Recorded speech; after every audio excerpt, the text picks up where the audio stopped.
Hey gang, so I had a plan to do kind of a quick and fun vid today. I just try to roll them out on Wednesdays, usually edit them and then release them on Thursdays. But anyway, Wednesday. Uh, but it turns out I'm gonna have what's hopefully kind of a short and maybe not so fun vid that kind of goes back to my previous life as an HR and payroll person. Just thought that I might kind of give my thoughts on what's going on.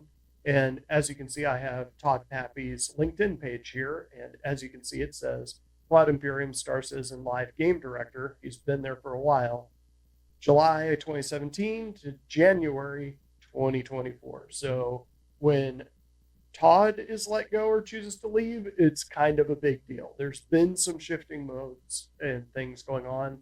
And I thought I'd kind of get into a real quick version of what I think is happening. So yeah, let's get this.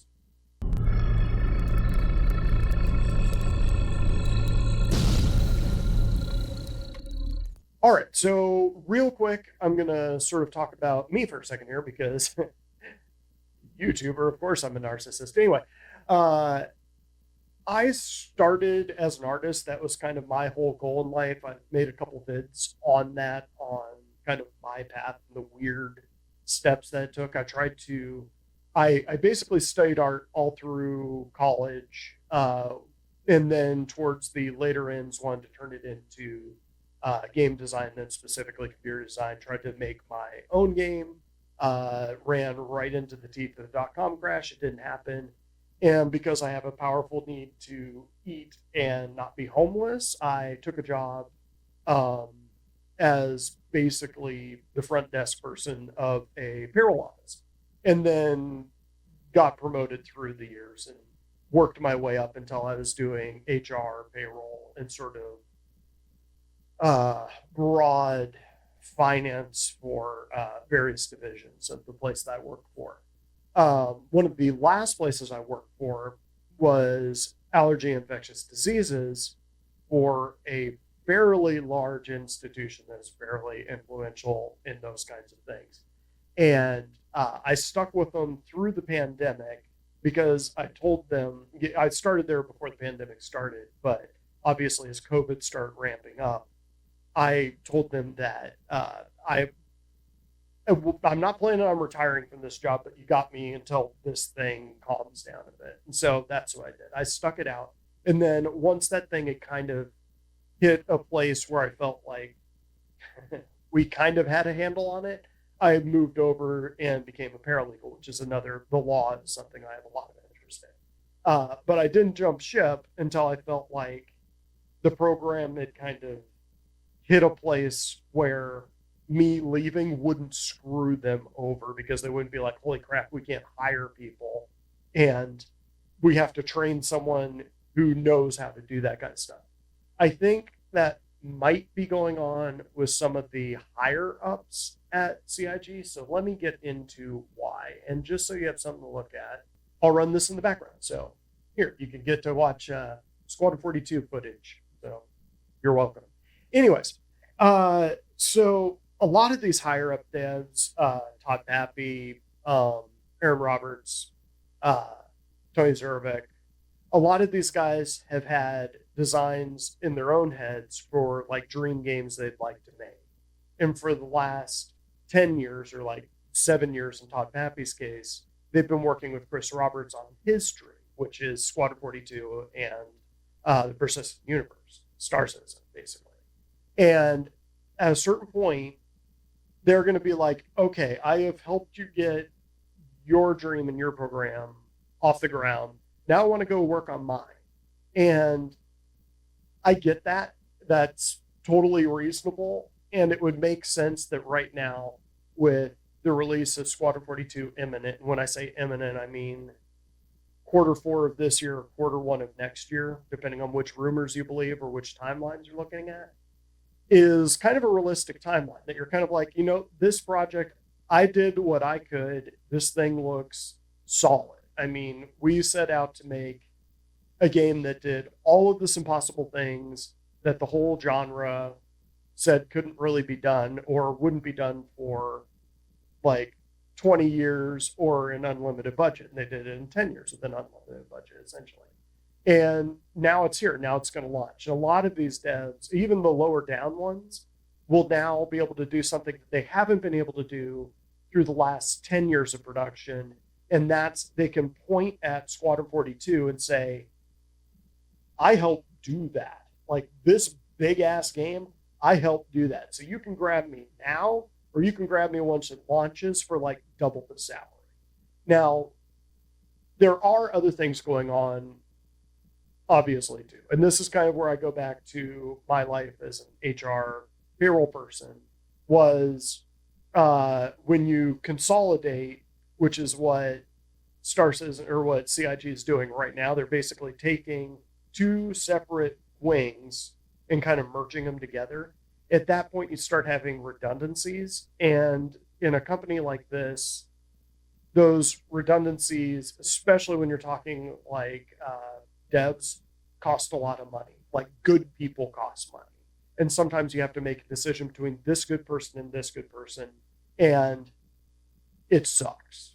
It sucks. It sucks for everyone involved. It sucks for the person being laid off. It sucks for HR, because a lot of the times you cultivate, if you're a good HR person, and I've interviewed with HR at CIG, they are very good. You cultivate relationships with your employees. You want your employees to be able to trust you, and having to go to that employee and being like, hey, you know that plan that you had for the next 5 years? Yeah, shred that. That's not an easy conversation to have. And it's not an easy conversation to receive.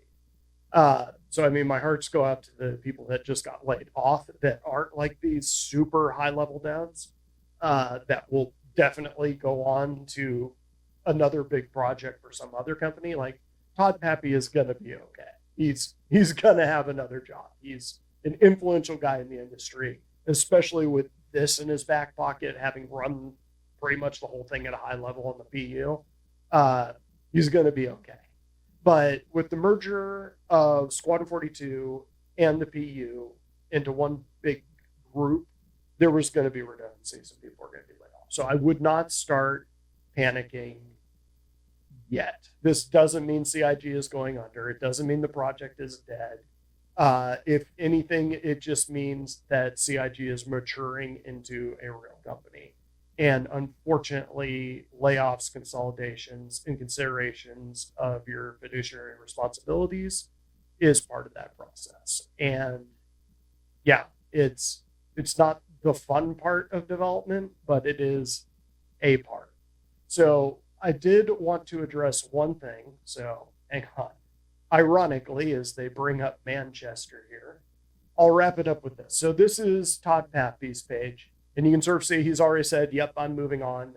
So we're probably going to be having, it sort of brings into focus Jared's sort of off the cuff comment at the end of last Friday's show, Star Citizen Live, where he sort of said, hey, in the industry, we know there's a lot of layoffs happening, and we're here for you. We kind of appreciate what you do. Your jobs are really hard.